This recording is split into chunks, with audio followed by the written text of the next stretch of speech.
Welcome to Overthinking episode 15, where we take fun, interesting ideas, overanalyze them, and run them to their logical conclusions, all in the name of exploration, education, and most importantly, entertainment. I'm Luke. I'm Devin. And we don't claim to be experts in any of the topics discussed here today. We simply find these ideas interesting as we hash them out in real time. Get ready to join us on this fun, crazy, exciting ride to nowhere. This week, we are actually getting some drinks with one of my best friends in the whole wide world, Schrodinger's cat, and we're doing it inside the Skinner box that's known as Root Beer Capper, the 1983 Midway arcade game. But we're also not doing that. Well, Schrodinger's cat is also not here. Right. Which really makes him a terrible, terrible drinking buddy. My best friend in the whole world right there. Yeah, your best friend in the whole world? Yep. Yep, or not. Or not. You beat me to it. Yeah. Today we have a fun little episode here today. But first, of course, as always, we need to know. Do you know how what a we're setting Skinner this box is? Scare box? Skinner box. Yes. I do. No, I do know it. The Skinner is a psychologist. Help me. So Skinner boxes.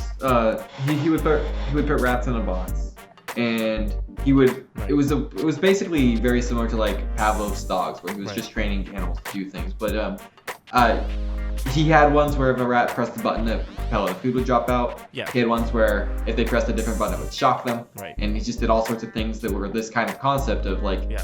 conditioning them to do things, right? Mhm. So I have the belief that every video game, but especially the older video games, were Skinner boxes, where we're being trained to do a repetitive action that has nothing to do with actual real life bearing.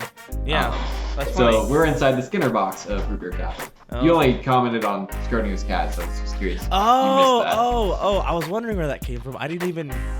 Oh, inside the Skinner box. See, it wasn't capitalized, so in my brain, I just marked it as irrelevant. Neither was Schrodinger's cat.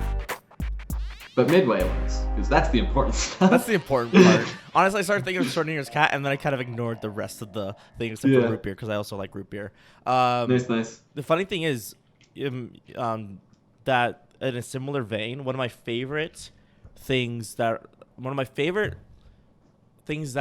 I guess psychologists or behavioral, people have developed are guided bombs with pigeons inside that were trained to peck at dark objects on the bottom of the bomb.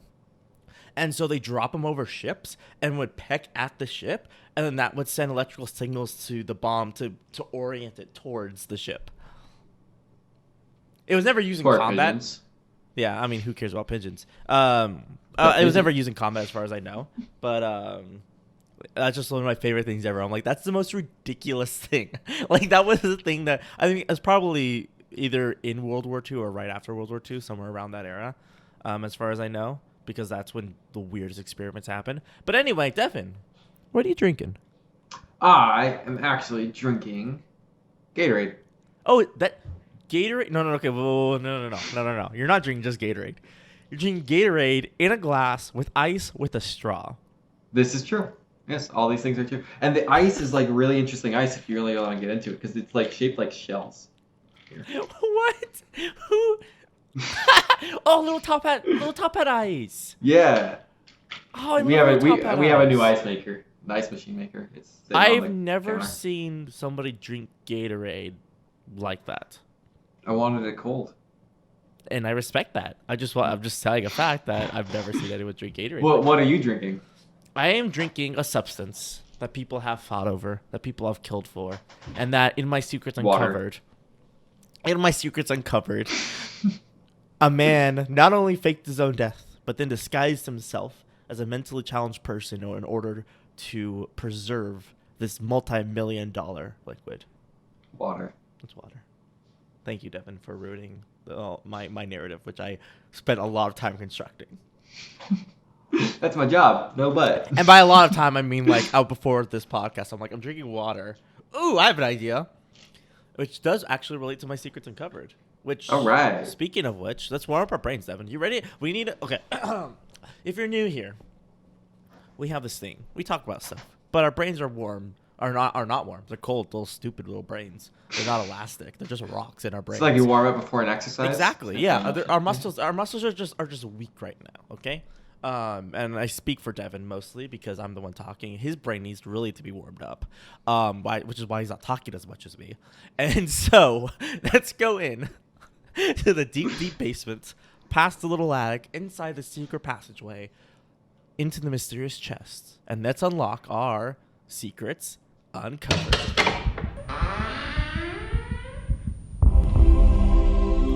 That was so difficult for me. I want you to know how difficult. Yes. Are you sure you got the timing right? I got the timing perfect. Okay. I'm not sure at You're all. gonna be so mad at yourself. I'm gonna be later when so you're, mad. going I'm back gonna be and you're so like, mad at myself. Luke, you were so confident. I was because we discussed this last time around how much we love theme music and how I love singing along to theme music, and to not sing along to our own theme music bothers me. But Devin, do you have a Luke? secrets uncovered for us today? Why do I have to go first? I'll go first then. You go first. My secrets uncovered for today comes from a show that Devin recommended me, called The Nice. Mentalist. Oh yay. Right? You recommended The Good Mentalist show. to me. I started watching it, right? And immediately I noticed something, okay? And it's the same thing in any kind of detective show where you have a really, really smart person for no reason whatsoever other than that they had maybe some training, maybe they developed it from birth. Like they're not like Sherlock Holmes. Okay, ignore all that part. With The Mentalist and Psych, in particular, because those are two shows I've watched with extraordinary detectives who are basically like, oh, I'm so smart, I can read the smallest thing. When I guess the smallest thing, I'm right. Okay? The thing is, though, with The Mentalist, a very interesting phrase popped up because I typically don't like those kinds of shows because, like, oh, you're looking at this and I can see this and this and this and this, and oh, I can see this in forensic even though I'm not a forensic expert. I can see this because it's like something around human psychology. And all the other detectives are almost useless. They're just kind of there to promote conversation and to show how smart he is and to like take down the bad guy because he's not physically adept, right? That's typically that's the cliche, right? But there's really something very interesting in The Mentalist, in the episode that I recently watched, is that they said, how did you know that? He's like, well, it was a hunch. They're like, you should tell us about your hunches more often. He's like, if I did, I would never be right, and you'd lose all respect for me. And I'm like, see, there we go. Like, at least that showcased some of it. Obviously, a lot of it is still like, you couldn't possibly know that, and that reminds me of the sketch. Both you and I watched the Pete Holmes sketch of Sherlock Holmes being like, oh, it's this and this and this, and you have a drunk uncle and blah blah blah blah. Because that phone, no old man would ever use that phone. It's like, no, you're wrong about everything. Like, this just happens. Like, it's a cell phone. Everyone uses one. What are you talking about? And so yeah, so those kinds of shows I really enjoy watching them and going, that's one of 100 different possibilities, and you guessed right. Simply because it worked for TV. There's another episode of The Mentalist that like outlines the same kind of thing you're talking about, where he realizes that the person he's talking to, who's pretending to be paraplegic, can walk. Okay. And he pushes him out of his wheelchair to prove it to everybody. Okay. Yeah. Which is like, could be super cool, right? But he's right. And then when he's asked, how did you know he was faking? He's like, I've been checking the soles of people's feet for years, and I've never once seen one with scuff marks. Because I've always thought, how cool would it be if I saw someone in a wheelchair who didn't need it? that's an episode of a different detective show. Oh, really? Yeah, it's literally. Oh, that's funny. I think it's Brooklyn Nine-Nine. Yeah, I think it's Brooklyn Nine-Nine where they're like, wait, oh no, it's Monk. It's Monk. He's like, because Monk is very clean and very orderly, right? Mm-hmm. And so he noticed they go inside the house, they leave and like, he's wait a minute, like his shoes were scuffed. They're like, so he's like, he's in a wheelchair. And I wonder actually who went first. I don't know. The Mentalist did it better either way. Because he's like, I've been checking that for years, hoping that one day it would come to fruition. Right. And today was the day. That's funny. Yeah, definitely. His character is interesting. But yeah, I don't like those kind of shows. They explain things away by being like, oh, he's a mentalist. I'm like, Mm-hmm. That Or doesn't mean he knows things. Like, a mentalist what's is, like, one of the primary things is deceit and pretending they know things and getting you to tell them. right? There's I can't remember the movie's name. There's a spy movie where they find the bomb is inside the piano because he guessed, Okay. Yeah. and they're like trying to find the bomb, and he's like, well, if you guys know the bomb is here, then where is it? He's like, would you believe the piano? And they find a bomb in the piano. Mm-hmm. The other spy looks at him. She's like, was that? It's like complete shot in the dark. Yeah. Like, Yep. Yeah. And I do find it interesting, though, their thing, like, how he used to be. I did find it was an interesting premise about how he used to be a psychic. And then he turned that into being a mentalist. Because just to showcase, he's like, yeah, I was pretending to be a psychic, but what I do is actually real. Like, it's just, mm-hmm. it's just mentalism. Mm-hmm. And I think you watch Push, right? No? Did you never No, watch I haven't. Push? I haven't actually seen Push. Okay. No. I think because we were talking about it the other day, but yeah, it's all the same principles of like getting someone to do something they don't want to do, and like how far can we make someone kill someone else or think that they killed someone else, just by like slowly bringing them to that decision, through different psychological tricks. And the answer is, yeah, Absolutely. yeah.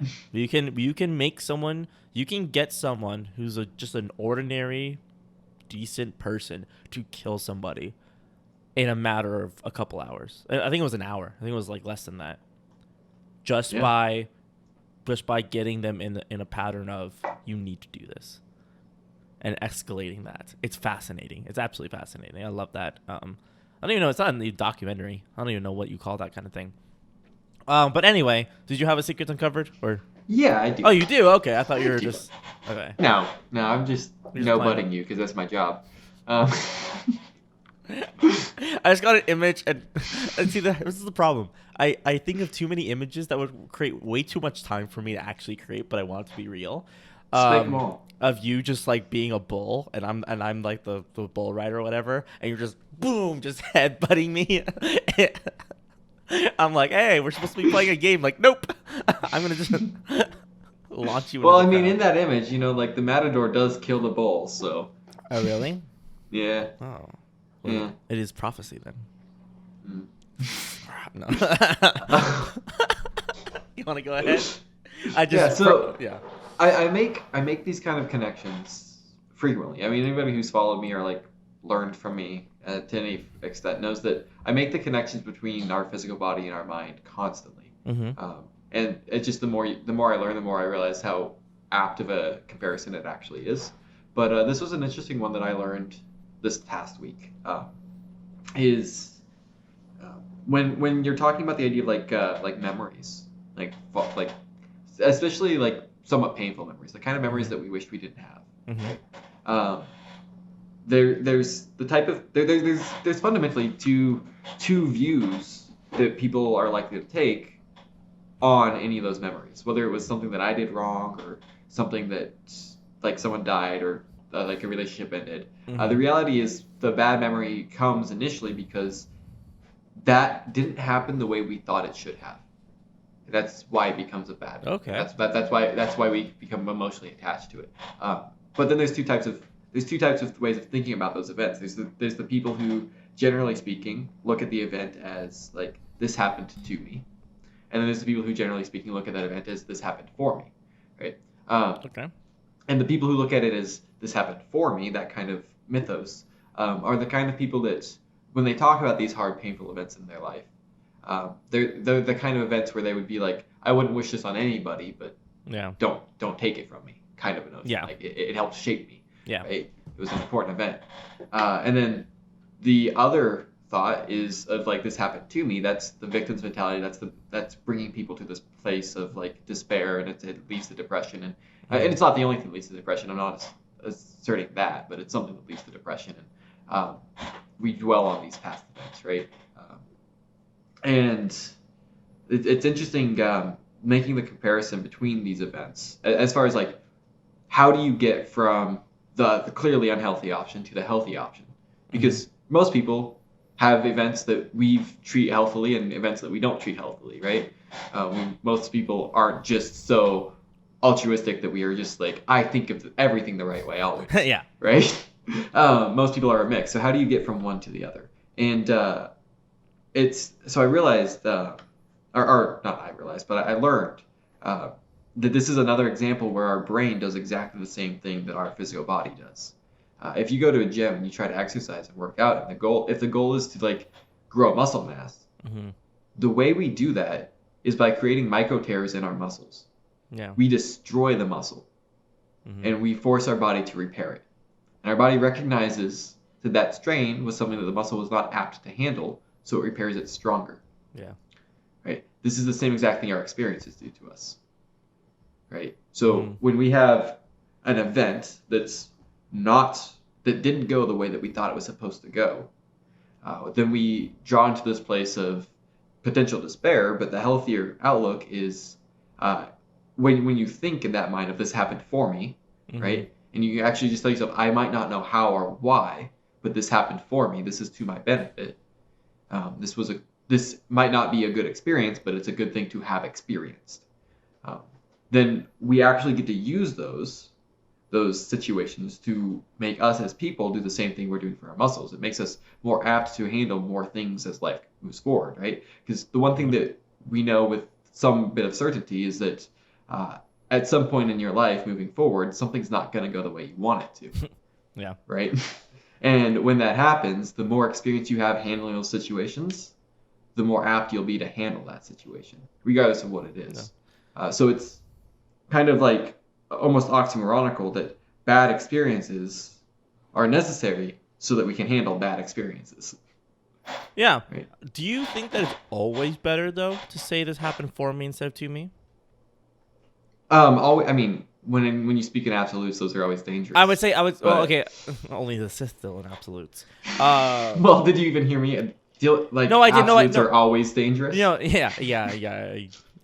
I just okay, fine. Because my mind, I'm like, in some cases that might end up being a little bit unhealthy. Like in certain cases, that might be unhealthy to say this happened for me, because then what you're doing, I mean, I'm trying to pull out an example that's not too real to where it's identifiable, but also not fake enough to not be realistic. And that is a line that I never thought I'd actually have to cross in this circumstance, which is very interesting for me. It's a little interesting exercise I'm going through right now.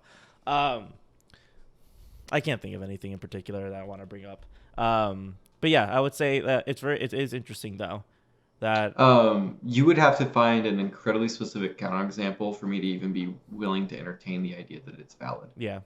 I think my general consensus... Because as a general rule, no, a victim's mentality is always the unhealthy. No, oh yes, no. I would say, like, yeah, in the far majority of cases, almost like I would say it's in the rare cases, it'd be appropriate to say, no, everything would have been better if this never happened, and this only has bad consequences. Well, even so, I mean, no, that's not the healthy choice. It might be objectively true, but it's not the healthy belief. I wonder, because I'm interesting. I don't know. I want to think about it. I want to think about it. And you could never know. And you could never know. It's true. You could never know. So since you could never know, that's true. Pick the worldview that's most healthy for you, that allows you to move on and be productive. Exactly.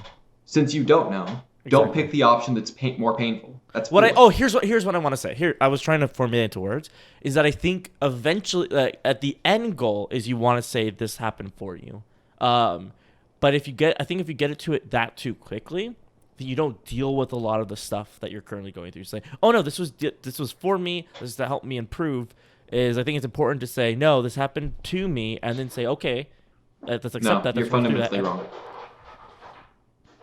No, a victim's mentality is never the healthy choice. I guess I just have a different, and I guess, okay, here's what I think. I think this is why it's a disconnect to my brain, is that as I'm seeing a difference in saying this happened to me versus victim mentality. I want to think about this. I want to put this on pause. I want to think about it. Okay. Because I have, like, there's this, it's swirling around, and I was not expecting to think these thoughts. So okay, yeah, we'll get back to it then. Maybe next week. Maybe never. All right. Maybe off air. Yeah. We do what we want. Yeah, we can do what we want. This is our show. Shut up. All you listeners angrily writing comments. I don't know where you're writing a comment, but we read none of them. So we read, goodbye. yeah. Well, I mean, we read all the comments we get, and we also read none of them. We're Schrodinger's comments because we don't have any. At least currently, at the time of recording. Who knows? We might be uber popular and famous by the time this actually goes out and live. Yeah. Anyway, you want to actually get into our topic today? I don't even know what it is. Yes, you do. I see you're on the document, you liar. I just opened it. You're right. I have it open. I didn't read it. You literally said, I want to go over this before the show starts. And I said, cool. I opened it. And you said, do you want to start the show? I forgot. Devin, that's your fault. You did this to me. That's my fault. That's true. I did say, let's go over it before the show. And then I literally just said, let's start. Yes, Within you the did. space of about 30 seconds. I do have a question here, though, because I just looked at your outline. Yes. Do you actually want to call people out by name? I want to. I don't know if it's the best decision, though. Okay. Fine. I think that's a line that's probably best left not walked. There you go. There's no name now. Yeah, See that? Magic there of Google still is. Documents. There still is. Oh, you don't want to talk about that one? Fine. I mean, it's public, but whatever. That's fine. Anyway, what we're talking about today is... Oh, and Devin's writing. Is about how people scam and manipulate you into things that aren't really worth it. A lot of people call this one of our Devin and I's favorite shows on YouTube is CoffeeZilla. Trying to get him on. Yep, we're trying to get him on. Yep. And yeah, so and he talks a lot about fake gurus, and we really want to talk about how people manipulate you into wasting your money on them. Let's get into it. Ways that people, especially, I mean, I like the word guru because I hate the word, and Yep, I like the word guru. So I like using it against people I don't like, as a smear tactic. It's an ad hominem, but they call themselves gurus too, so they're ad homining themselves.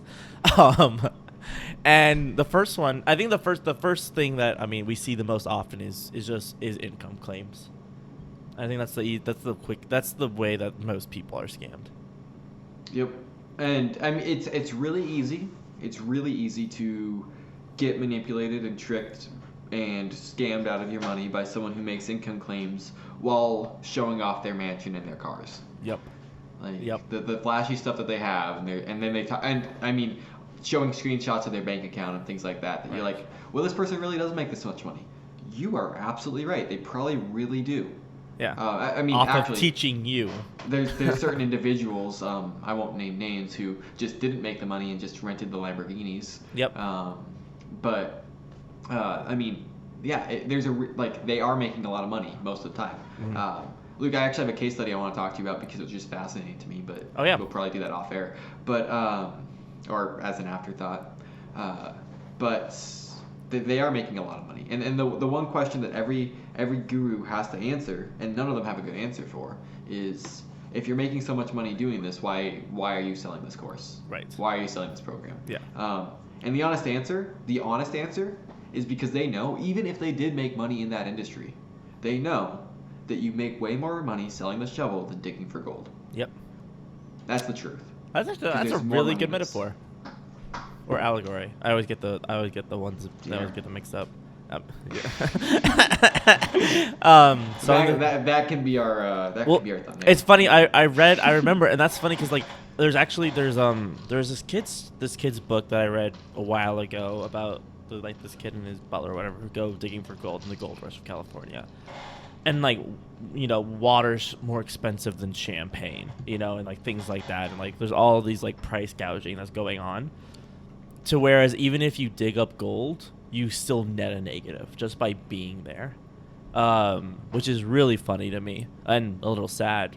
But yeah, if you started up a business just selling to the people who are trying to dig up gold, you will make way more money, and it's consistent. You're not trying to guess where gold is. You're not trying to dig up your spot. is you're guaranteed money if you sell the shovel. And it's actually a historical fact. The first person to make $1 million in the gold rush was selling shovels. That's hilarious. I actually didn't know that. Yep. That's a neat little factoid. Right. Neat factoids with Devin. Ha! Now I have another podcast. No, just a little segment. Not worthy of its own podcast. Okay. Not worthy of its own podcast. Nope, no one will listen. Yeah, and it's funny. Like, so many people listen to this. Hey, this is our baby. How dare you speak ill of her like this? And it's the funny thing with, and also the thing with income claims to me. On one hand, one of the reason why Devin and I will say this, pretty much 100% assuredly, the reason why Devin and I met is because John Lee Dumas of EO Fire posts his income claim. Not in his income claims, he posts his actual income and his income breakdown on his website. Mm-hmm. He doesn't every month. And that was one of the things I've never seen before. And that's one of the reasons why I stuck around for his podcast. If I hadn't seen that, I might not have stuck around. I might never have bought his book, and then Devin and I never would have met. And so it's really, that is a way I think is a good way of doing it, is that you actually show, like, look, this is how much money I'm making. This is the breakdown. This and then is how by I made where it. It's coming from, right? Exactly. Because, I mean, to be frank, even the income claims coming from the fake gurus who are selling the course on how to make $1 million that will never make you any money, right. Even if they were to show you, hey, look, I'm just going to make up numbers. Yeah. I made $100,000 a year doing this program that I'm teaching you, and then when I went and I started selling it, I ended up making $100,000 a month. So that's why I'm selling it, but you can make six figures by doing it. But, hey, yeah. That's an interesting, like, I would automatically, like, that authenticity would mean so much to me. Mm-hmm. Yeah, well, exactly. Yeah, it's completely different. I might cut out for a second there, so I hope that all worked out there. But yeah, and that will actually, that'll actually show you, like, because if someone's like, oh, I make $10 million a year, how? Teaching the course? If that's the case, I'm not going to make $10 million a year unless I teach a course. Right. And I grow as successful as you, and then I'm teaching other people how to teach people, and then it's a Ponzi scheme. Which is funny enough whenever I tell people about, like, a metaphysical morphless Ponzi. You all gotta get your own, like, licenses. But. Right. Which is funny because I was telling someone about the coaching that you and I were doing. Mm-hmm. I'm like, yeah, it's really cool. We have like a 3-month coaching program. So like, oh, it's a Ponzi scheme. I'm like, no, and I'm like, no, we're teaching skills. I mean, just like it's like a better college class. Like that's what we're doing. And when I was talking to someone the other day, I was talking about, how we teach people this and this, and he's like, oh, do you teach like coaches? Because he was basically trying to get at, he's trying to find out if we're like that scam. And I'm like, that's a really smart question. No, we do not. We teach real, actual business owners, and these are the exact things that we teach them. Mm-hmm. It's and that's not another one too. This is the fundamental rule that I've. I mean, it's a personal rule. It's one that I've created that I think is the question that should be being asked. Anytime you look at anything that's claiming to teach you anything, mm-hmm. Are they marketing and advertising a skill set or a lifestyle? Yeah. Right? If it's the skill set, that alone means it's way more likely to be legit. I mean, just think about that. Yeah. How do universities market themselves? Right. They market themselves because you statistically are going to earn more in your lifetime if you have a degree. No, we know that, but that's not the way that they market. The courses are titled by the skills. Yeah, exactly. I have a bachelor's degree in mathematics. I don't have a bachelor's degree in making an extra $50,000 a year. Right. That's not right. Look at Udemy courses. Udemy courses are labeled and titled by the skill that they're going to teach, right? Mm-hmm. Then that's what you and I do. We promise a skill set. That's the distinction between promising a certain amount of money or a certain lifestyle. Right. And the thing is with the when it comes to income too, is that I guess it depends. It depends like what kind of like scammy course it is, or like what kind of scammy thing it is. Is that if they're just like teaching people how to coach, that you can very clearly say like, okay, we can see a direct correlation is that you're not going to make as much money as him because the likelihood that you will is very small. Why? Because this person got lucky, first of all. It happened along the right formula. It worked with the right people. They probably also had money that backed them, that made them successful, or they had money from a different venture or something like that, right? Not oftentimes, at least a lot of the fake gurus I see, very rarely they're like startup, you know, they're like, oh yeah, I grew this from the ground up without any kind of funding and bootstrapped. Usually have money from some other venture, usually the other company that actually was a real company. And then the other thing... Well, actually, I would argue against that. That's not the narrative I see most often. Really? Like, so one person, I'm going to point this out, that I don't think of him as a fake guru. He's not in that line, is Gary Vee. Gary Vaynerchuk. Yep. He has a real business. Right. So when he talks about how to grow a business, he's talking about it based on his actual experience. Yeah. That's No, but he's talking about growing a statement. business. But if like someone, if someone's, I'm trying to think of a real life example. Huh. Yeah. Okay. Yeah. And I mean, even to that notion, like, this is something that I tell people a lot too about when taking advice from people, especially in business.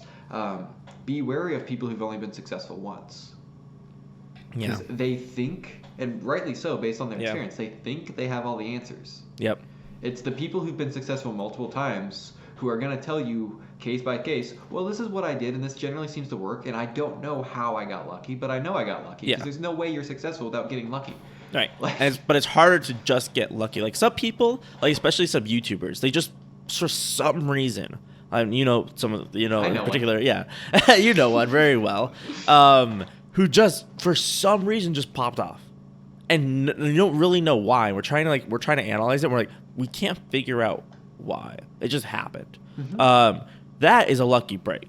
Doing but it that's even again, exactly, that's a right? lot harder to do. And Like, that's the fundamental rule when you're starting out, though, and you're trying to build something is success is luck multiplied by opportunity. Yep. Luck is the term we use for statistics that we don't understand. Mhm. Like, there's a statistically low probability of success, and we don't know what makes it happen, so we call it Right. luck. And then opportunity, well, we can fully control our opportunity by getting out there and doing more. Yep. Right? You put yourself out there, Exactly. you have more opportunity. So the real answer, if you want to be successful, is you need to be willing to fail a lot. And along the way, as you fail and as you're failing, you're getting through it, you're learning and you're applying those lessons and you're getting better and better. And then you get lucky. And then everyone says that you got lucky. And then you make a lot of money. And then you're successful. And then you think, right then and there, as soon as that happens, you automatically think, oh, this is what you do. This is the playbook. Mm-hmm. And you have some elements of the playbook right, and you have some of the elements of the playbook highly jaded by the way that you got lucky. Because you don't know what it is. We don't know everything that went into it. Yeah. But yeah, like YouTubers, like I know a YouTuber who gets hundreds of thousands of views on every video because one video blew up. Yep. That's For really some cool. reason, because the algorithm picked it. Right. And Yeah. when you reverse engineer it and you try to figure it out, you kind of like, oh, this is what made that work, and that's why Right. he has multiple multi-million videos. Also $1 million. Right? Multi-million view videos. Right. Because she figured There's it out. She reverse there's certain engineered it. elements that make people actually like. There's obviously you can see like, oh, there's elements, and that's why when it comes to, I like using YouTube a lot when I'm thinking about products and things like that, because I understand YouTube very well, and when I think about that in terms of like products and stuff, I'm like, okay, this makes sense. Like when it comes to like launching a new product or business, it's like, yes, there's certain elements that you need that will capture attention, like with YouTube. You need something. You need an audience that likes that kind of content. You need something that's very good, something that's well done, that's unique, that's fun and creative, and something that holds their attention. And if you have those things, along with a good thumbnail and a good title, although depending on if you're newer, that doesn't matter as much. It matters more when you have an audience.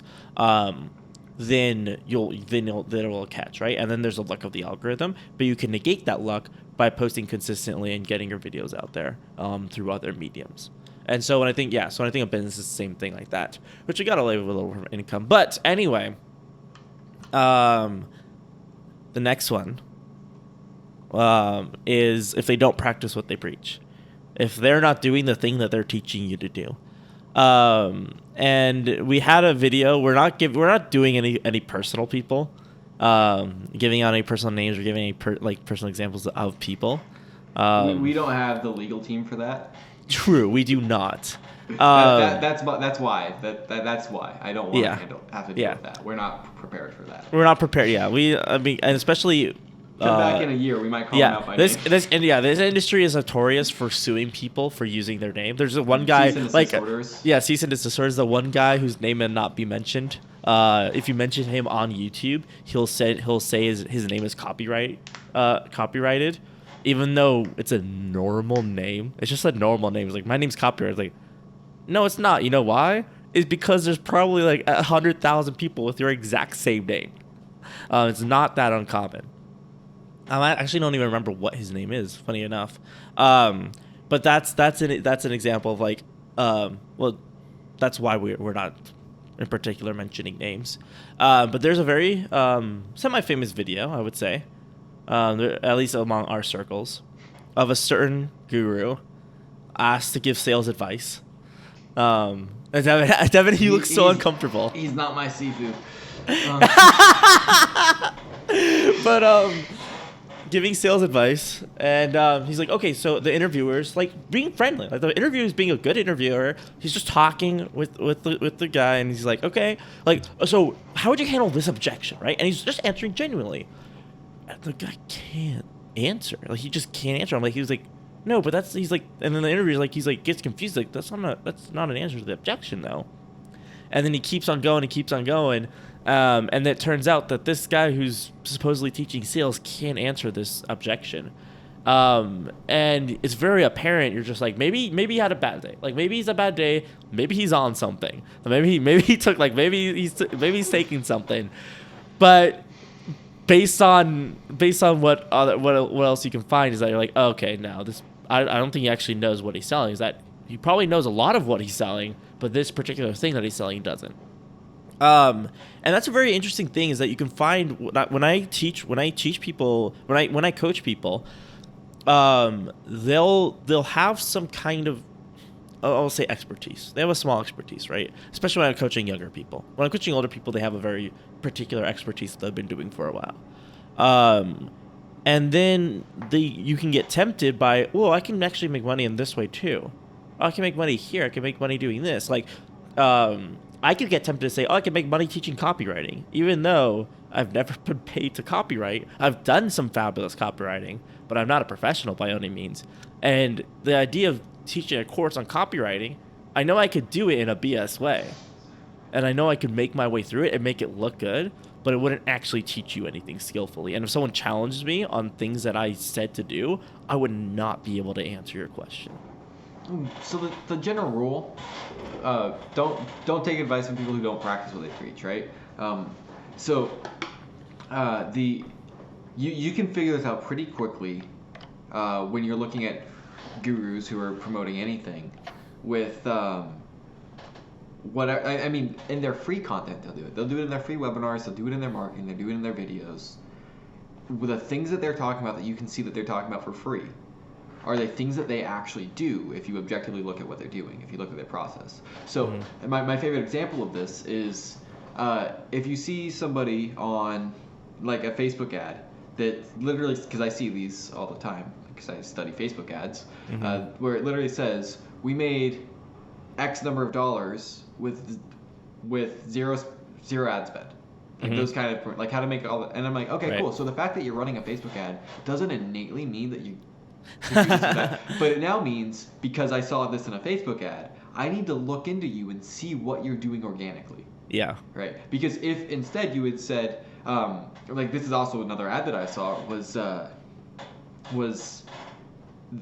whole ad copy, and then the video, the guy's looking at this ad copy, and he's explaining how this was the highest converting ad he ever ran.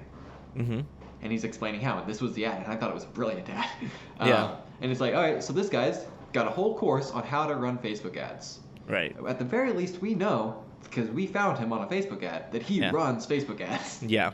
Right? It's a huge red flag if a guy's selling a course on how to run Facebook ads and you can't find any of their ads. Right? I mean, I'll use me as an example right now. Right now, I don't have a single Facebook ad running. So right now, if I were to run a course that was saying how to run Facebook ads, well, I wouldn't trust me if I were you.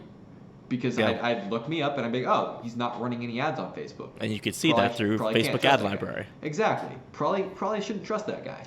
Which, by the way, I think I have a decent understanding of Facebook ads. I don't think I'm the best in the world, but I think I'm better than most. So I could do it, but I wouldn't do it until I actually spent a significant amount on Facebook ads so that I could show you some, not ROI results, but results. Exactly. Like click-through rates and things that matter, right? Because, practice what they preach. Luke and I did a 3-webinar series last month. Yeah.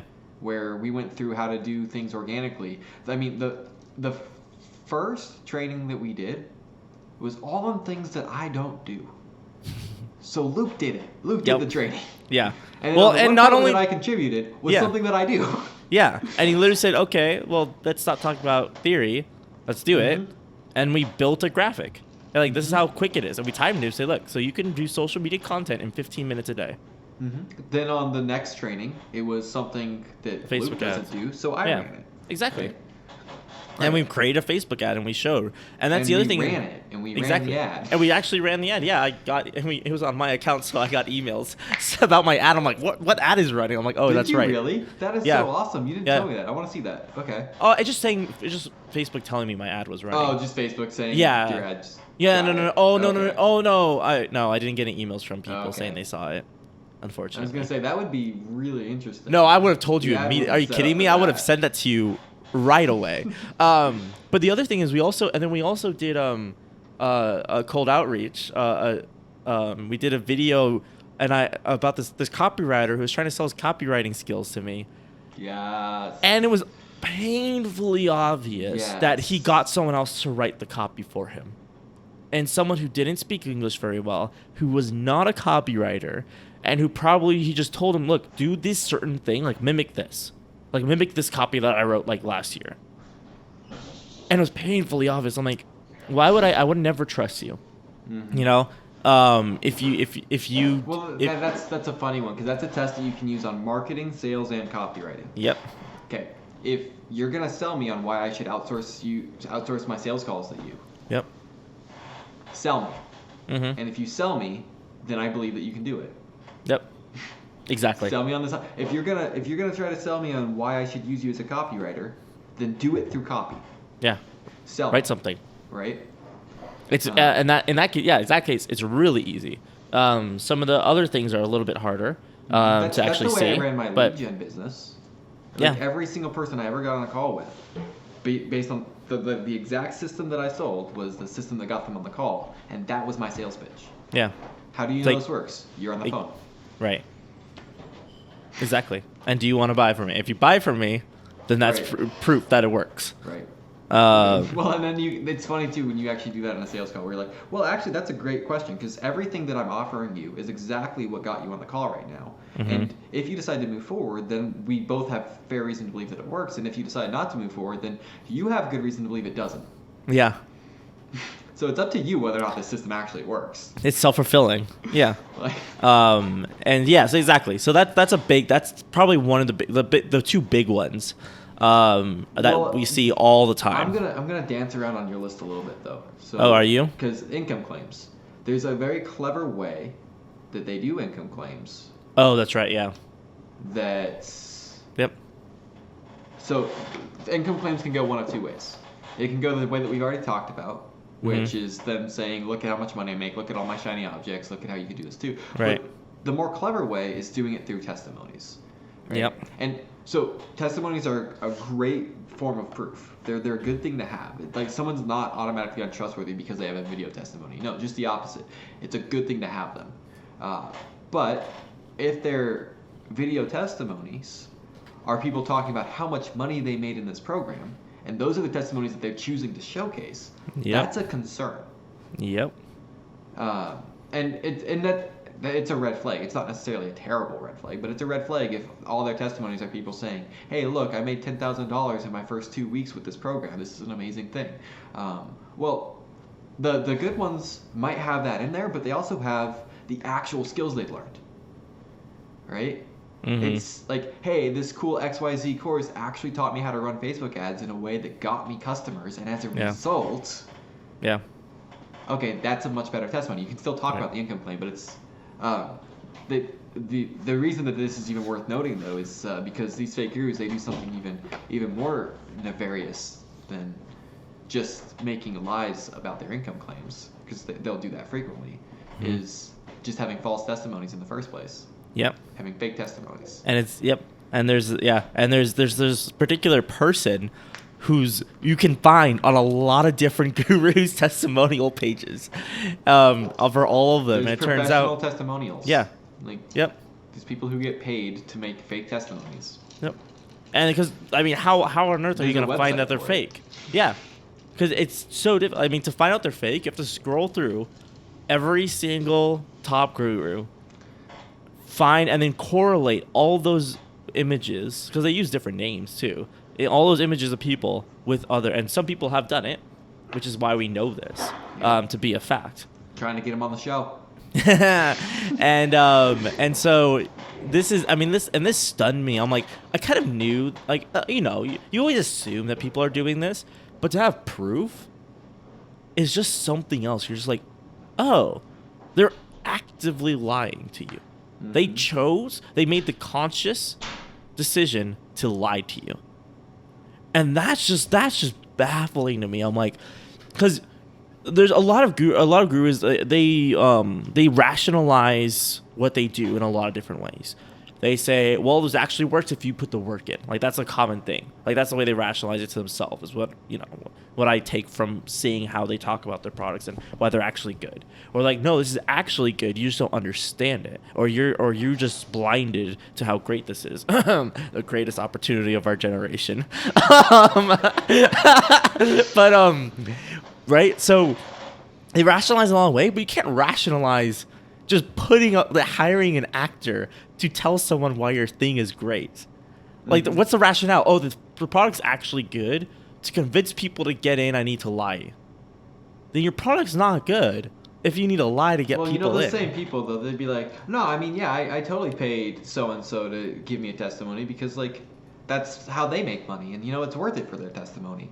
And, well, okay, did they ever actually use the product? Well, no, of course they didn't. They didn't need it. They're already at this, like, I can see them still trying, like. Oh, I mean, of course they'll try. I'm just saying that there's no good, like, you run out of any kind of plausible deniability once you are found to fake, to pay actors to say that they took your course. And to that point of, like, it works if you work, like, it's a legitimizing statement, right? It's a self-legitimizing, it's unfalsifiable. Right, of course. And I mean, the way that you would falsify it would be if you actually, like, video documented everything that you did and then tried everything. But the real thing that I think so many of these gurus just don't recognize is, because business is inherently, fundamentally a creative process, just like every other creative process in the universe, it follows a Pareto distribution, which is oversimplified as the 80-20 rule. But what it really means is that the vast majority of all of the results are going to come from the square root of the total sample. Yep. Right? So if 100 people try, then 10 people will succeed. Mm-hmm.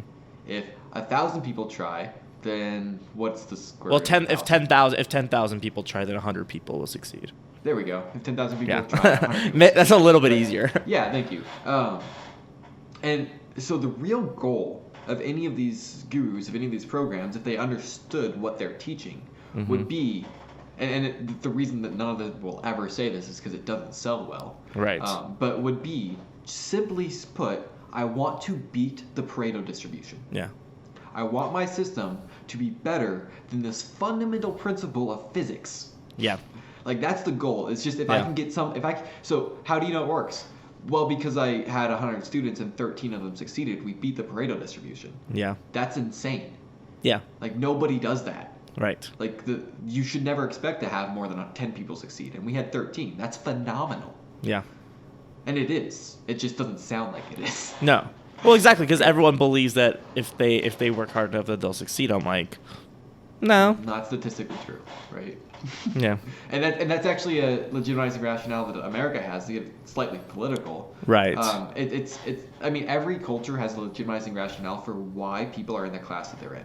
Yes. And I mean, Some people straight up just go, "You're born that way." Right. The most dramatic one would be like the caste system. It Yeah, says that exactly. You did something in a past life that made you deserve to be where you're at. Exactly. That's a very hard one to break, right? America, we have the you work hard to get ahead rationale, right? And if you're lazy, you don't. Right, and the resultant of that is that the lower middle class and the poorer class in America, regardless of how hard they work, they fully believe it's their fault. Yep.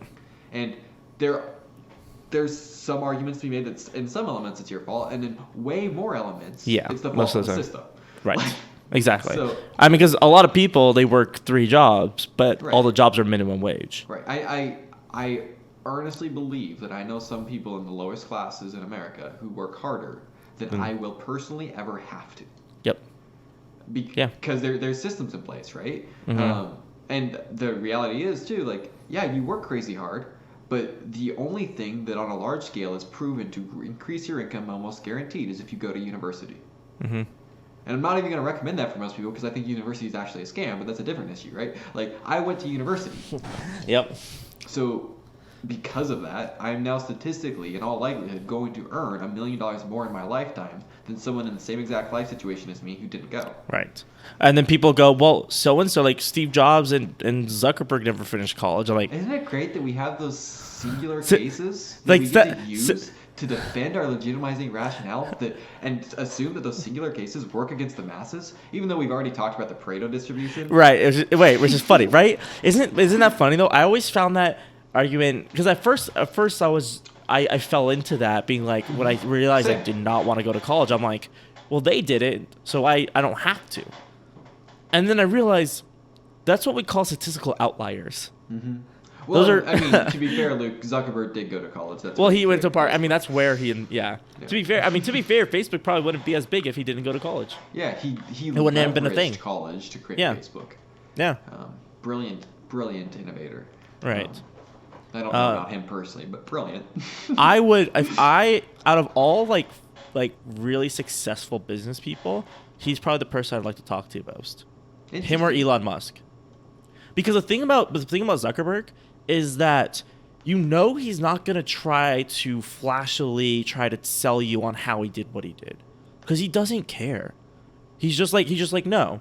If you talk to him, I think out of everyone, if I talk to him, I'll get the most truth.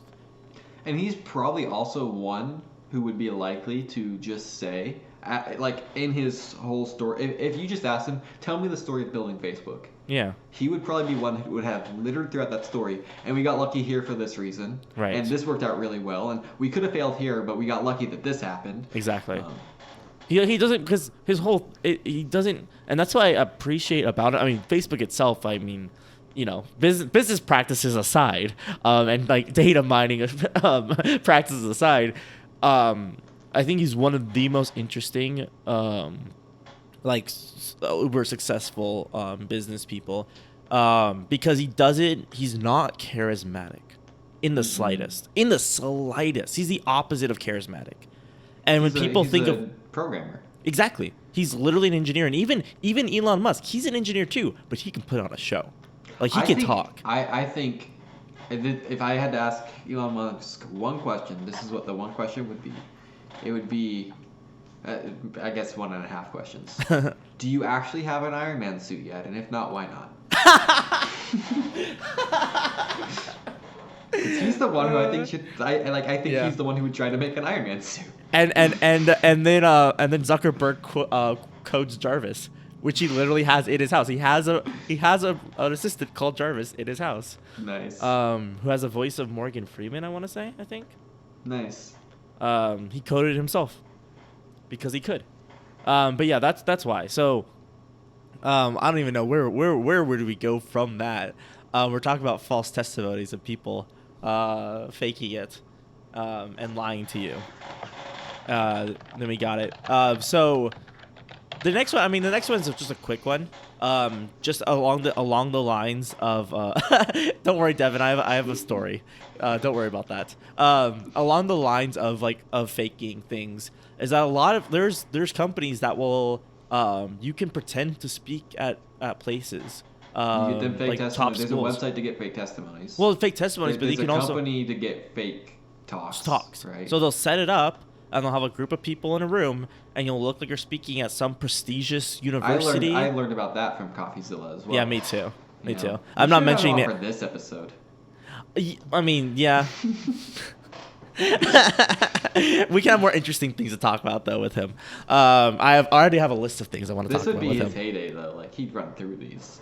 Yeah, but he does that a lot. I want to give him something special. I already have ideas. We can talk about it. Okay. But yeah. So just beware. Like just because someone looks impressive doesn't mean they are impressive. And I think that's the big thing. Is that don't be fooled by flash, and actually listen to what they're saying. Like just because someone's giving a TED talk, who cares? Like, what are they actually saying? Because I've heard a lot of bad TED Talks. I've heard a lot of awful TED Talks. Especially, and I'm just going to throw this out there, like, the TED company, just pay attention to this. When they say, I did a TED Talk, did they do a TED Talk or did they do a TEDx Talk? Yes. Completely different. Like, don't get me wrong. I would be absolutely ecstatic to give either. And if I of course. If I gave a talk for TEDx, I would probably tell you I did a TED Talk. Yeah. Because I technically did. Yeah. But TEDx is a different platform. Yeah. It's a local platform. It's much easier to get on. You don't have to be nearly as good. No. But yeah, so that's the big thing. And I've heard a lot of some of the best speeches I've heard were in my college speech class by some students who just had a really cool experience and a really cool thing to say. I'm like, I never would have thought of looking into that and hearing people talk about it. But because I was here, I heard that. I'm like, that's interesting. Mm-hmm. And so just the location, sure, it matters because it's a gatekeeper. But honestly, with the era of YouTube, I mean, we've kind of and social media, we've gone away with gatekeepers, really. So pay more attention to what they're saying rather than where they're saying it. That's another one I wanted to mention on this one too. As far as fake prestige goes, if somebody was featured in Forbes, that could be really cool, or it could mean nothing. Yeah. It depends on how they got featured in Forbes. Because Forbes will let you pay them to be on their cover. So, like, I was featured in Forbes. Cool. How? Yeah. Why? Right. What'd you do? So, like, and a good answer to that was, well, I'm actually was in Forbes 30 under 30. That's cool. You can't pay for that. Yeah, but it's also what I've heard of Forbes 30 under 30 is you have to get political. Like, you have to play the politics of the system to get in there. You do. Yeah. You do. But, like, Forbes 30 under 30 is something you can't pay for. To say, well, I'm on the cover of this issue. So? Like, how much did you pay for that? Exactly. Was it a giant advertisement? Mm-hmm. Or did you actually do something incredible? Right. So the thing there is, like, it doesn't matter what form of notoriety they're using. Mm-hmm. You can't take it at face value. Yeah. And so the fake gurus are the ones who go out of their way to make things that make them look impressive, like paying Forbes, like paying to give a fake speech. The real gurus are the ones who did impressive things. Yep. And a lot of times those impressive things aren't being on a news station. They're not being in an interview. Right. Like, yeah. They're actually doing things. Yeah. They are interview worthy. Yeah, exactly. Right? Yeah, and then next so just when it comes to testimonies, just be smart about it. Don't take everything at face value because anyone can lie about anything. The next one though is taking advantage of people. And I have a story about this. I think I've told you this, Devin. I have a friend of mine who's not business savvy at all. Okay. Used to be really close. And we were connecting one day. He came back from college, from like his first year in college. And he was over and we're talking. And we're just talking at this party. And he mentioned, I was like, oh, what are you up to? He's like, oh, I'm actually part of this really cool thing. Like this really cool course of where they're teaching us how to get referral. Like it's basically a referral business. So you get a YouTuber to put your referral link inside of their video, and then you both make money out of it, right? So it's basically, I mean, I knew immediately. I'm like, oh, it's a scam. So it's a scam because the world doesn't really work like that. Affiliate marketing. That's what I wanted to say. Was it affiliate marketing course for like leveraging like ClickBank? Yes. Okay. Yes. And ClickBank so it's not inherently a scam. There's a lot of scams involved. It's not inherently a scam, but yeah, exactly. ClickBank itself is just a resource to get affiliate codes. Like, but he said, and this is the kicker. So I'm like, immediately, I'm like, oh, so you're getting scammed. But I'm like, whatever, you know. And then he says, Yeah, and from what they tell me, I could, make six figures by the end of the summer. And I almost just start laughing, and I realize he's being serious. And I go, oh no. I'm like, dude, that you realize that's not real. Like, that doesn't work like that. I'm like, I know affiliate marketing. I know how difficult it is to make money off of affiliate marketing. Mm-hmm. I'm like, how are you gonna do that? And he's like, I don't know, you just message YouTuber, and like that was the whole thing about like messaging YouTubers and getting them to put their link in their bio or their description of the video and making videos about it. And I'm like, have you tried? He's like, yeah, I've messaged like 10. I haven't heard from any of them. I'm like, oh no. Then I said, how much does this cost you? He's like, well, right now I'm in it for free, but then it's like $60 a month. So I'm like, okay, at least you're not being scammed for too much. So I'm like, you realize it's not gonna happen, right? And of course, he never made any. He didn't make a penny off of that, and he spent like a $200 or something, $300. Yeah, I had somebody who I used to work with who I had that conversation with her because she was someone who was selling a course on how to do affiliate marketing. And she's like, he makes it look so easy. I'm like, of course he does. Like, it really does seem simple. I mean, it is simple. It's not easy. Yeah. Those are different things. Yeah, I know someone who makes a good living off of mainly affiliate marketing. Yeah, but he's very, very good at it. Right. Like, it's a very specific skill set. Right, and it's almost equatable to like, yeah, just like the number one Kirby salesman in the world makes Kirby sales look easy. It doesn't mean that you want to be a Kirby salesman. Yeah. Like, and he makes a lot of money. Yeah, I assume by Kirby you don't mean the pink fluffy dinosaur from the vacuums. Nintendo. Yeah. Also, I have another personal story of this. Just this is an interesting one that I think fits better here than anywhere else. Of the notion of taking advantage of people is it's the most interesting personal experience that I've had with any courses or anything like that. Is an individual who, based on everything I've seen them do, everything that I've followed, I honestly believe that their course on how to start your business online is literally teaching exactly what they did, which is commendable because that's one of our things. Like, they have to practice what they preach, otherwise they're probably a fake guru, right? And he practices. I honestly believe that he built exactly what he teaches to do, but he built it in 2012, and he's teaching how to do it in 2020. Yeah.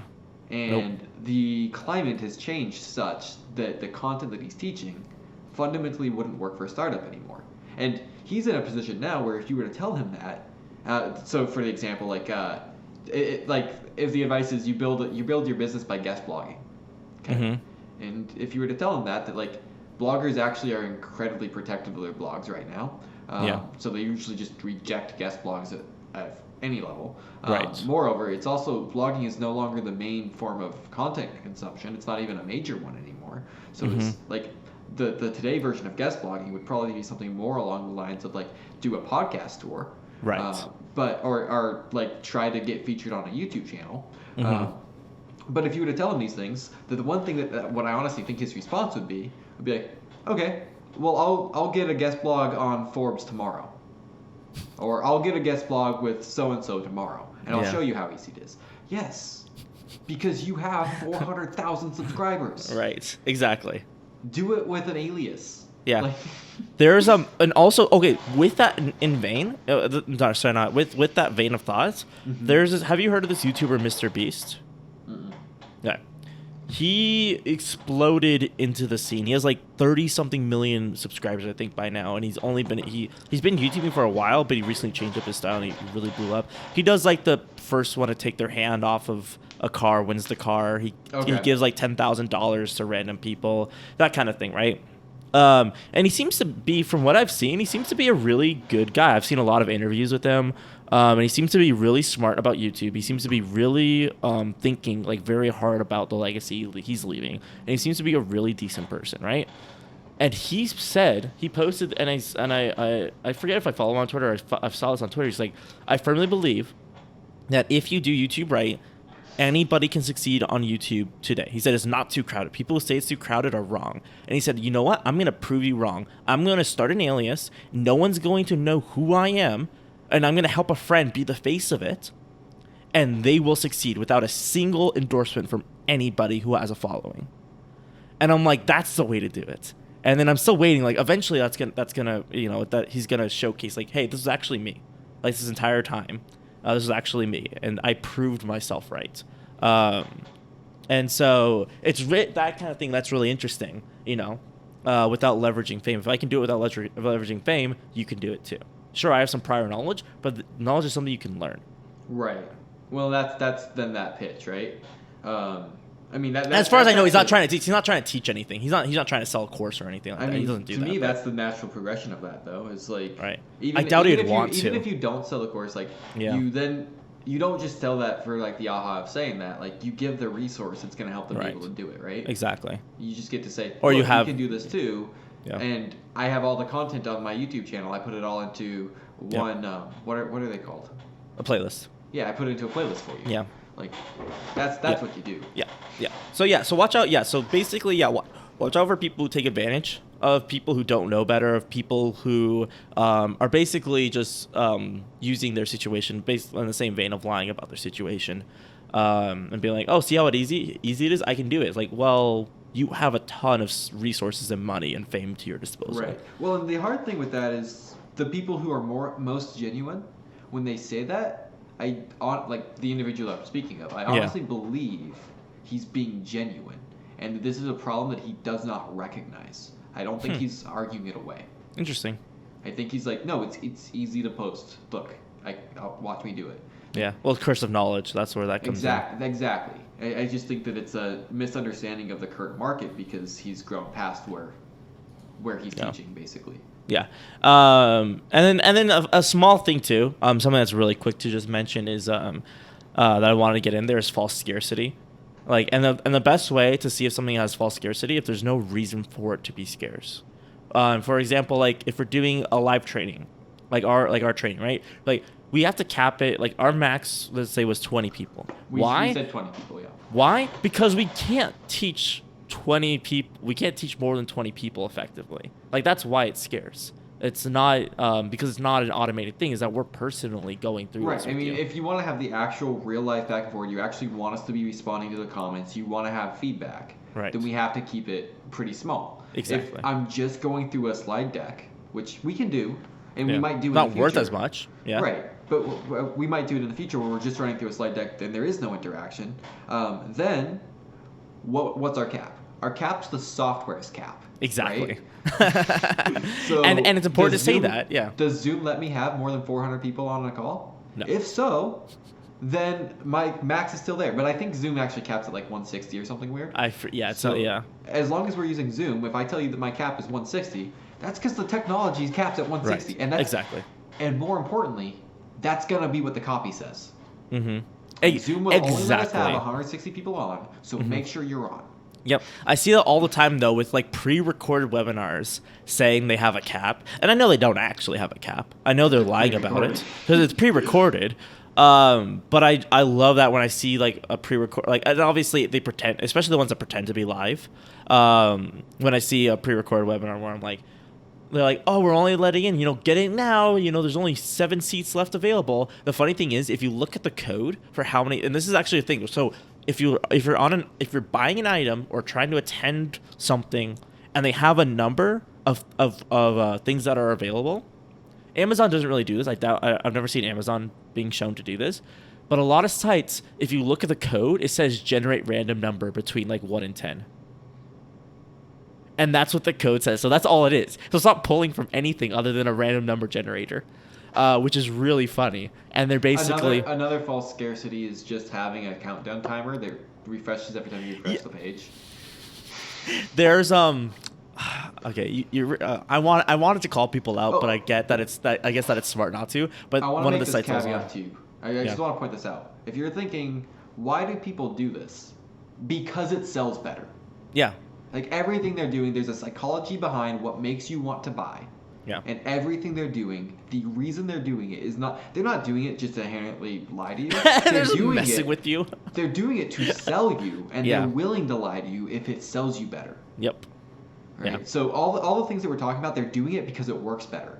So inherently, what we're doing, what Luke and I are doing with our business, with it, we're fighting against human psychology in a very real way. Yeah. We're calling out fake gurus like this, they're doing things that work better than what we're doing.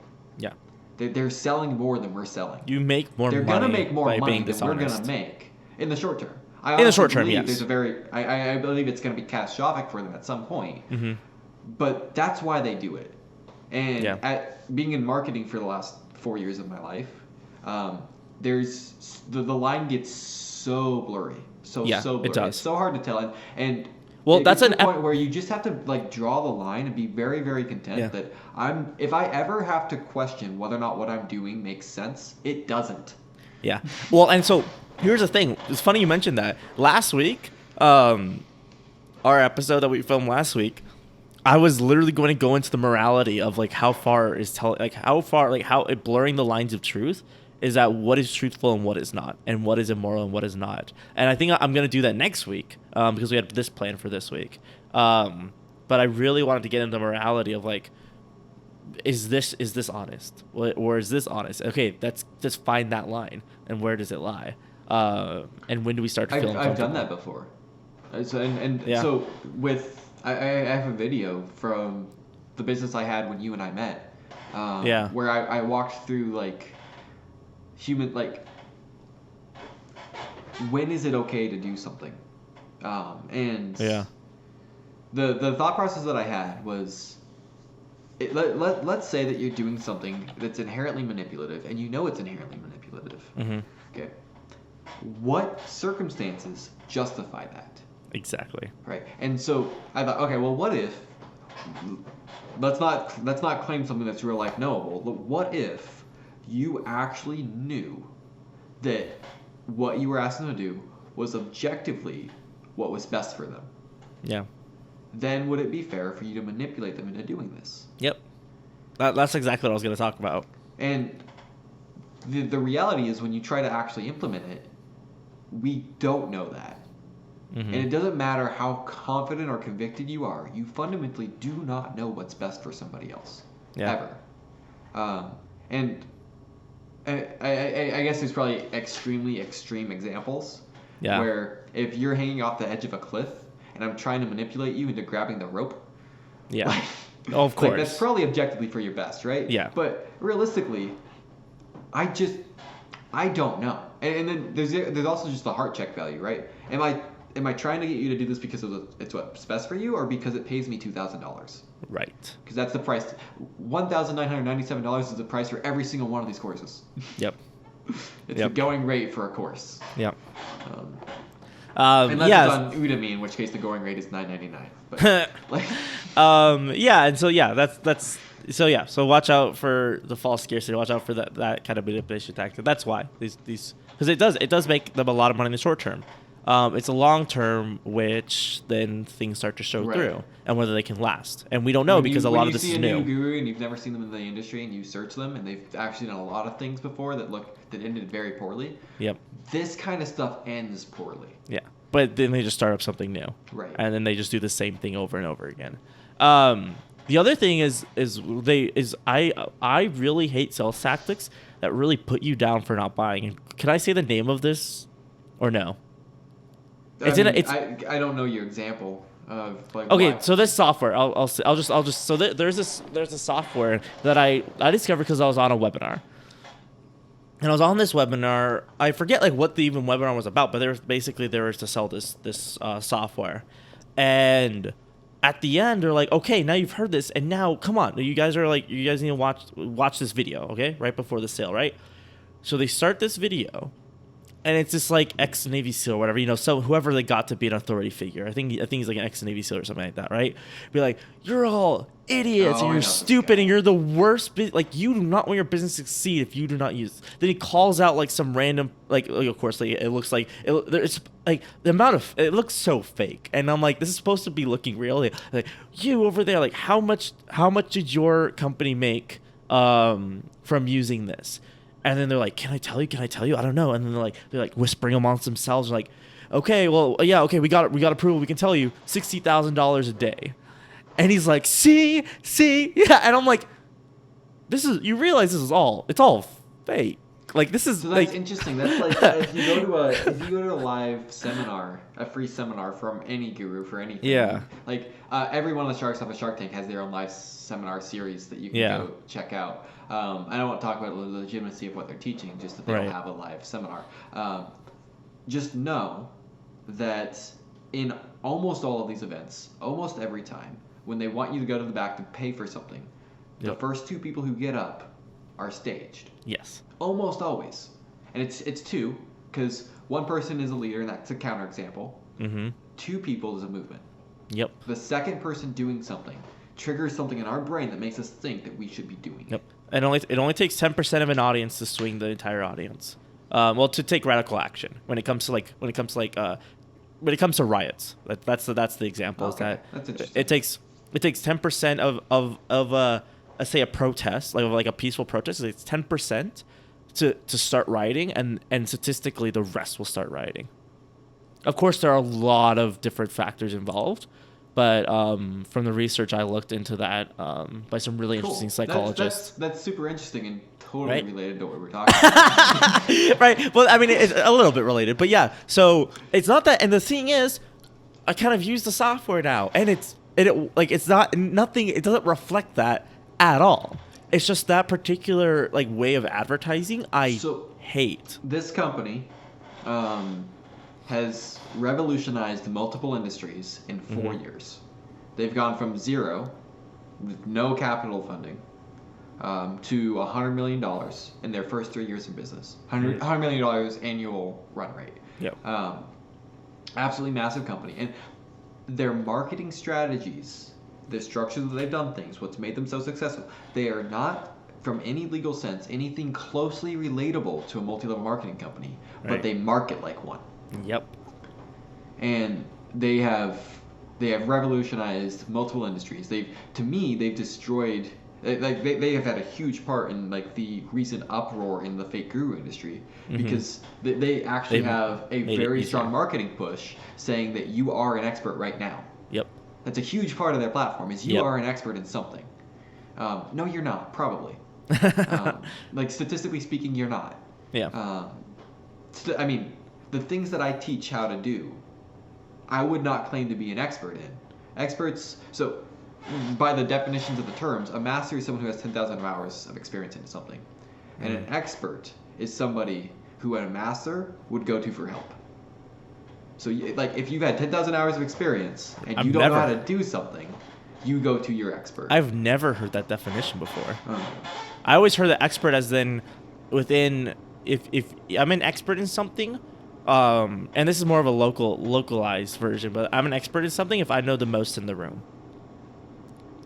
Okay, that's actually a very And that useful changes, definition. obviously, because Right, if I'm in a room with Gary Vee, I'm not going to say I'm an expert in marketing. If I'm in a room with my friends, I'm the expert in marketing, and they go to me for help. So that, I mean, that's close to the perspective of expert that they've taught. Right.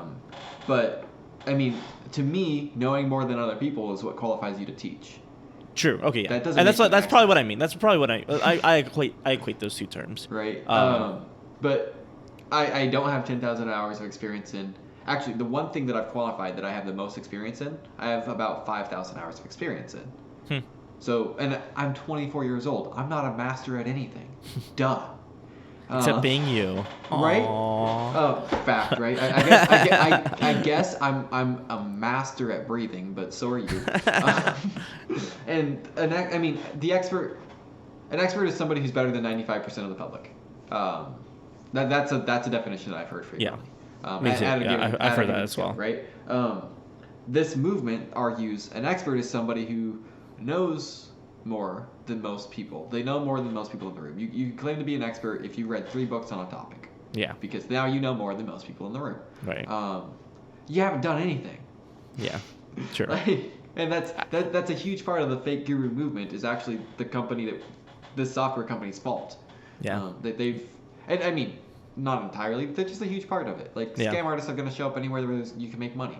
Exactly. So it's not their fault inherently, but their marketing definitely helped it grow fast. Yep. Mm-hmm. Like, Yeah. And so if someone's like put it basically, yeah, and that's the big thing, like with that marketing I hate is like being like, you're an idiot if you don't buy, you're never going to win, you're going to fail.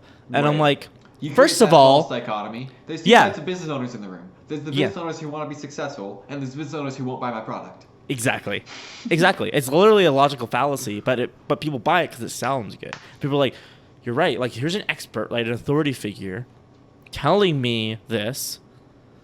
She seems to know more than I do, so I guess I have to, because I don't want to be with that loser group. Mm-hmm. And I remember the funny thing is too. Use that exact false dichotomy in an ad. Call it out. Right. You know what the funny thing is too.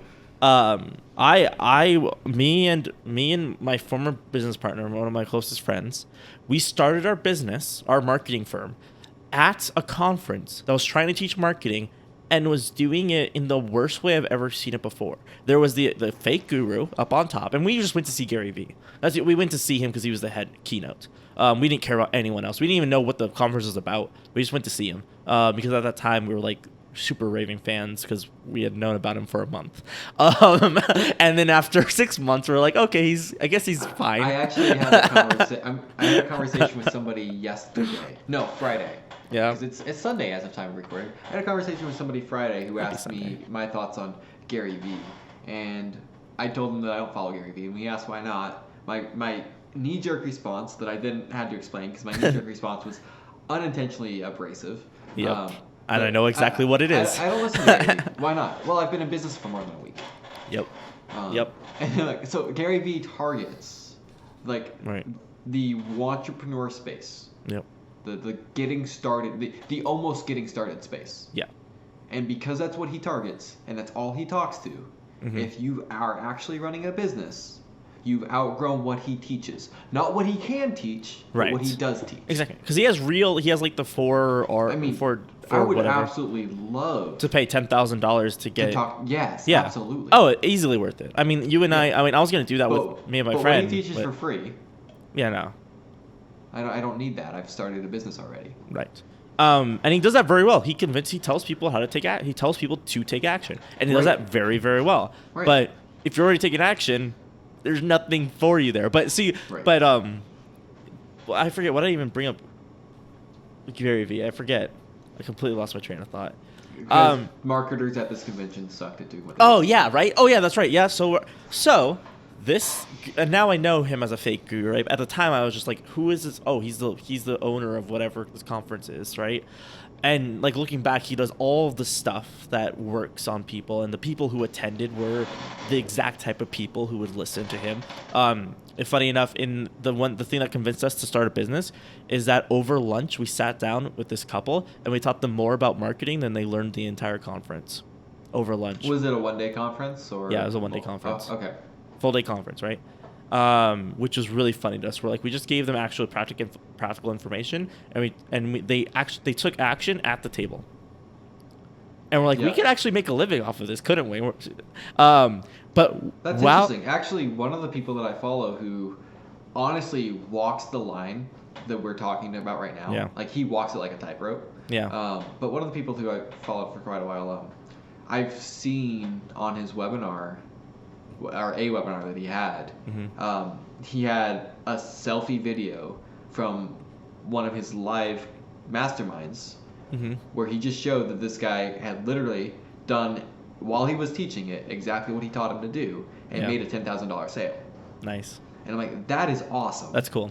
That's like a huge value statement, and that's the kind of value statement if it's real. It's right. which we can assume. I mean, if you know the guy, you can assume. Well, actually, fun fact: I know the guy I'm talking about on a personal level, and I know the guy who's the case study on a personal level. Oh, really? Okay. So you know it's real. I personally know it's true. Yeah. But it's the kind of like insane thing where it's like you are walking that line, dude. This is a testimony with a value claim from an event that, like, you're walking that line right now.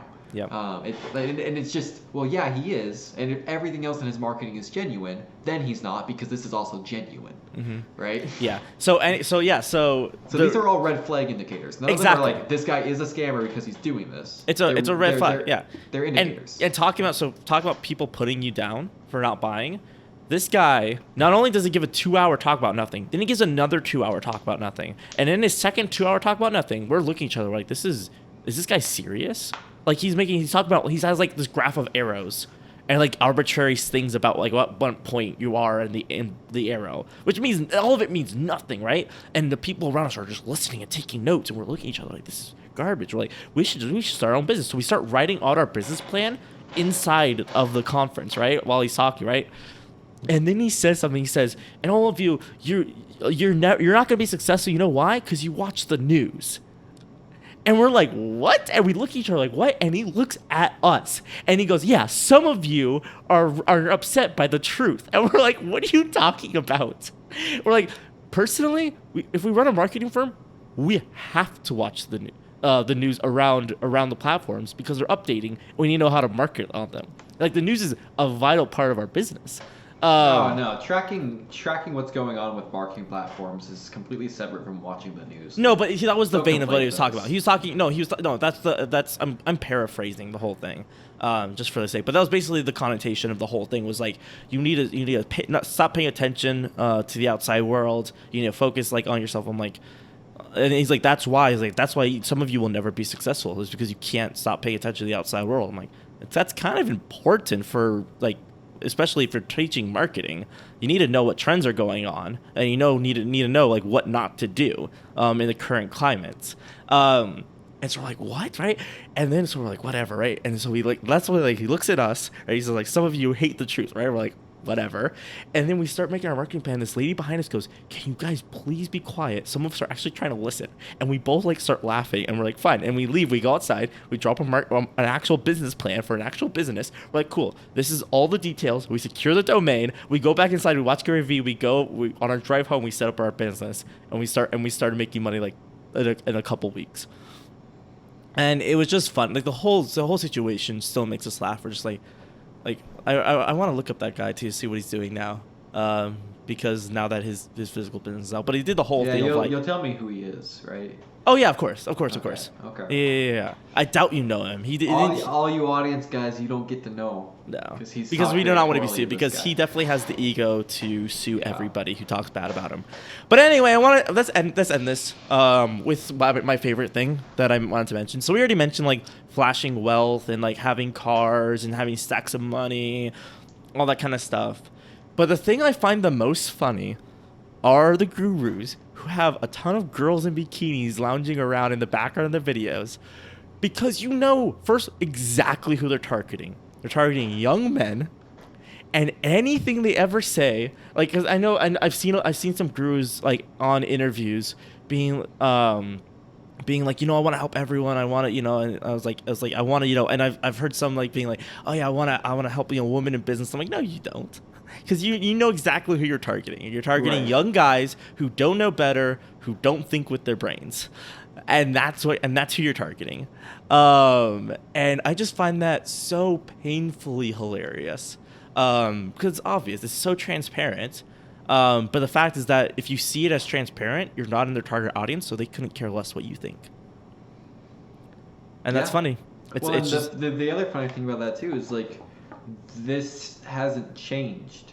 Yeah, like, no. Sigmund Freud was the first person to introduce the idea of putting women in bikinis in ads. Wait, he was? Yeah. I didn't know that. Yeah, he helped Coca-Cola. No way. Yeah. So Freud, which is funny because he did cocaine. So. Freud got blacklisted from the psychology community. And yeah. Then became an advertiser and revolutionized the industry. That's hilarious. Yeah. So how do I not know that? I don't know. Like not me. That seems something I would know. Like that seems like the exact thing that I would know. I'm trying to say something.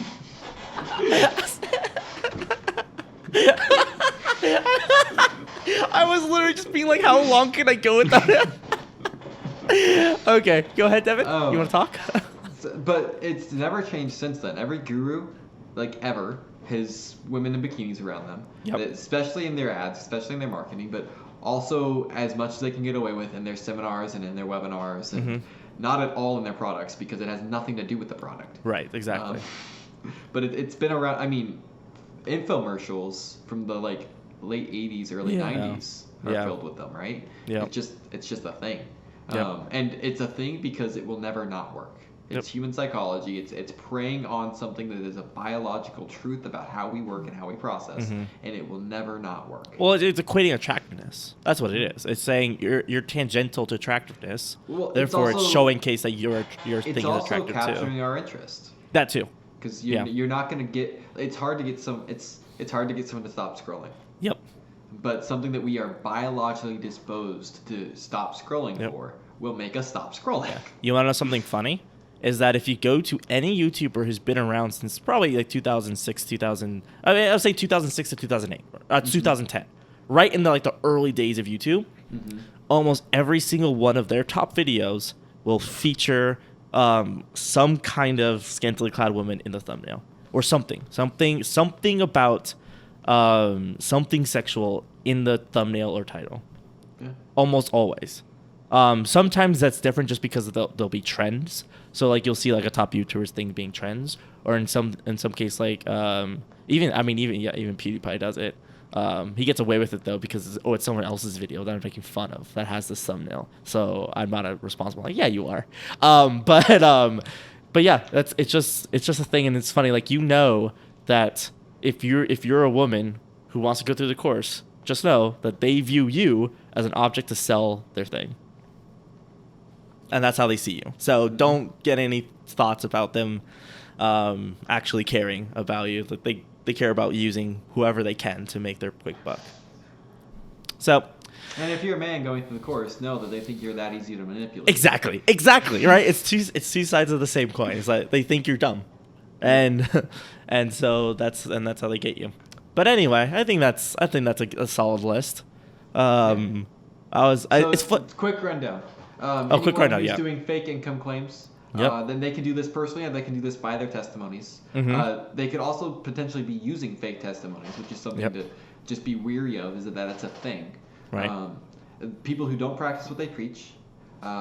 People who are outright lying about their accomplishments, using fake talks, fake talk shows, fake promotions, things like that. Paying their way onto Forbes, things like that. People who are using things like false scarcity, people who are actively putting you down for not buying, and people who are showing off flashy things like pretty girls and their mansions and nice cars, especially the ones who can't afford the nice cars, so they go in and rent the nice car to say, follow me to figure out how to get this nice car. Right. Then they buy the nice car once you follow them because you've given them money. Yep. Those are some of the most common tactics that are used by fake gurus. And what are the tactics that are used by real gurus? Real gurus? I hate the term guru, but they're the things universities do. Yeah. I have a skill that I want to teach you. This is the skill. Yep. This is the benefit the skill will have for you. This is why you need it. Buy the skill. Don't buy the lifestyle. I mean, go to Udemy and look at the way that they market those courses. You go to Udemy and you search a course like marketing. Yeah. Or Skillshare, marketing. And then it's going to say how to run Facebook ads. Yeah. And that's the entire title. Yeah. Because that's what I'm teaching. I'm not teaching you how to make $10 million in a weekend with Facebook ads. 10 extra revenue. And that's the other thing too to be thinking. I have nothing against the information industry. Right. I think it's incredibly valuable. People should always be learning. Learn information for information's sake. Right. And learn information for information's sake from people who teach information for information's sake. Yeah. And who actually know how to do it. Right. You wouldn't take harp lessons from someone who'd only taken harp lessons and didn't actually play the harp. Right. But that's a perfect example of someone plays the harp beautifully. Yeah. And you want to learn how to play the harp. Exactly. You're gonna learn how to play the harp from that person, and you're not gonna be upset at the end of the day when you're not being paid to play the harp, because that wasn't the goal. The goal was to learn to play the harp. Exactly. The person you're gonna be mad at is the person who says, "I make $10,000 a month playing the harp, and so can you." That's actually a really good. Yeah, that's a really good analogy. Yeah. It's true. It's exactly. And you know what? If someone plays a harp beautifully and they teach you, and you don't play beautifully, whose fault is that, right? They could be a bad teacher. But if they have other students, right, who actually are able to play the harp, Exactly. Don't look at the case studies. Look at the. That's the Right. issue with testimonials in general. While they're a valuable tool, every single testimonial that's positive, It's there picked. could very well be a testimonial that's negative. And people pick. I mean, obviously, you got to pick the positive Right. testimonials to put on their websites. I'm never gonna show you in the middle of one of my ads or in the middle of one of my webinars. I'm never gonna show you a testimonial of somebody saying that I'm terrible.